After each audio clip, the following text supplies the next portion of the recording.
অভিভাবকরা বলছিল যে রোজার আগে আগে এসএসসিটা শেষ করতে, অর্থাৎ 8 ফেব্রুয়ারিতে এসএসসি শেষ করার জন্য তারা রিকোয়েস্ট করছিল। 12 গ্রেড শেষ করতে হবে 18 বছরে।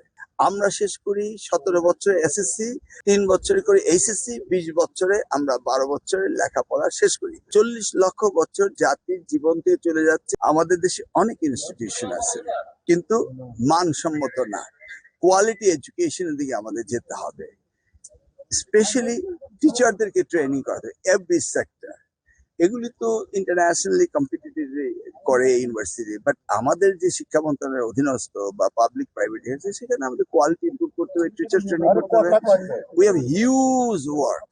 স্টুডেন্টরা এবং অভিভাবকরা বলছিল যে রোজার আগে আগে এসএসসিটা শেষ করতে, অর্থাৎ 8 ফেব্রুয়ারিতে এসএসসি শেষ করার জন্য তারা রিকোয়েস্ট করছিল, এবং জানুয়ারির শেষ দিকে শুরু করে 15 ডেজ টাইমের ভিতরে। এটা ছিল এসএসসির আলোচনা।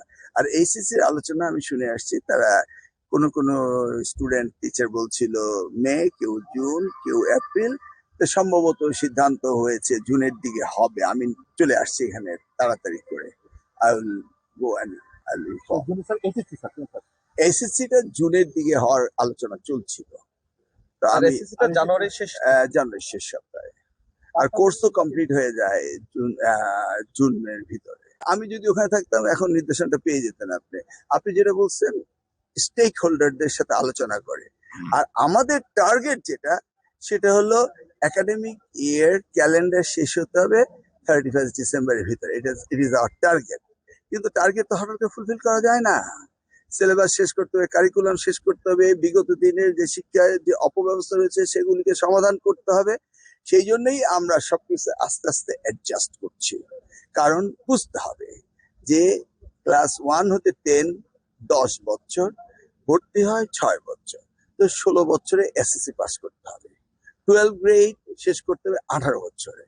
আমরা শেষ করি 17 বছরে এসএসসি, 3 বছরে করি এইচএসসি, 20 বছরে আমরা 12 বছরের লেখাপড়া শেষ করি। অর্থাৎ যদি 20 লক্ষ আনুমানিক এসএসসি সমমানের পরীক্ষা দেয়, তাহলে আমরা 1 বছর করে যদি একটি স্টুডেন্টের লাইফ থেকে নিয়ে যাই, তাহলে 20 লক্ষ বছর তাদের লাইফ থেকে চলে যাচ্ছে। এবং একইভাবে 20 লক্ষ বছর যাচ্ছে এইচএসসি, তো 40 লক্ষ বছর জাতির জীবন থেকে চলে যাচ্ছে ইয়াং জেনারেশন, ডেমোগ্রাফিক ডিভিডেন্ড যারা পে করবে তারা।